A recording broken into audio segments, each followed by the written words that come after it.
Salam Rahayu, berjumpa lagi di channel Mbak Witri, channel yang membahas masalah percintaan dan juga rumah tangga dari kacamata spiritual. Sihir yang biasa disebut dengan santet merupakan sebuah praktik mistis atau ilmu hitam yang memanfaatkan jin alias makhluk gaib.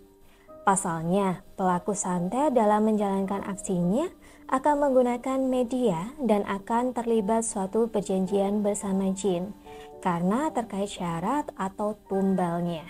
Berikut 5 benda yang bisa digunakan sebagai media oleh pelaku santet yang perlu diwaspadai jika terlihat di rumah atau tempat usaha. Pertama, hewan tak wajar. Pelet, santet, dan sihir bisa juga memakai perantara hewan-hewan berbahaya yang biasanya kemunculannya tidak wajar. Biasanya hewan-hewan yang dikirim berupa ular, kalajengking, ulat, kelabang, dan cacing. Selain itu, hewan-hewan tersebut bisa muncul secara rutin di dalam rumah, bisa di kamar tidur atau kamar mandi. Kedua, tanah kuburan. Salah satu media ilmu gaib yang sering dipakai yaitu tanah kuburan. Tanah kuburan ini digunakan sebagai perantara pelancar santet, pelet, atau sihir. Dalam praktiknya, tanah kuburan ini biasanya dibungkus menggunakan potongan kain kafan dan dikirim pada malam hari.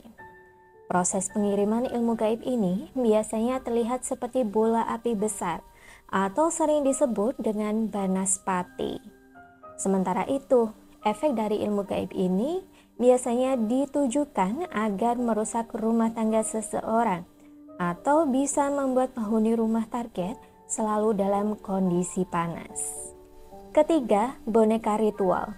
Praktik santet, pelet, dan ilmu sihir dengan media boneka ritual ini sangat mudah, yaitu dengan mengambil sesuatu yang ada pada diri orang yang menjadi target.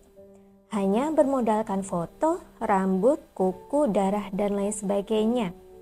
Praktik boneka santet ini biasanya dipakai untuk membuat malapetaka bagi korbannya, berupa serangan fisik, mental, dan sebagainya. Keempat, puhul. Hampir semua praktik santet yang melakukan perjanjian dengan jin kebanyakan menggunakan ikatan temali atau puhul. Puhul adalah ikatan yang di dalamnya terdapat perjanjian dengan jin. Ikatan ini ukurannya kecil sekali. Tali yang dipakai biasanya berupa rambut, benang, dan lain-lain. Biasanya pelaku santet tidak akan menaruh puhul di tempat yang mudah dijangkau.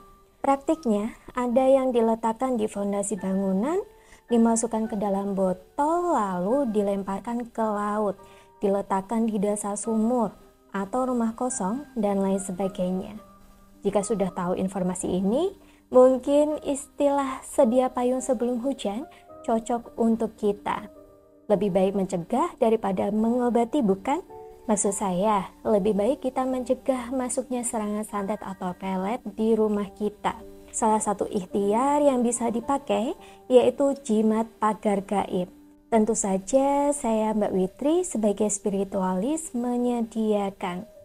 Apabila Anda ingin mendapatkan jimat pagar gaib, aman dan bisa jarak jauh, Anda bisa menghubungi saya Mbak Witri atau asisten saya Mbak Laras di kontak telepon yang ada di bawah ini.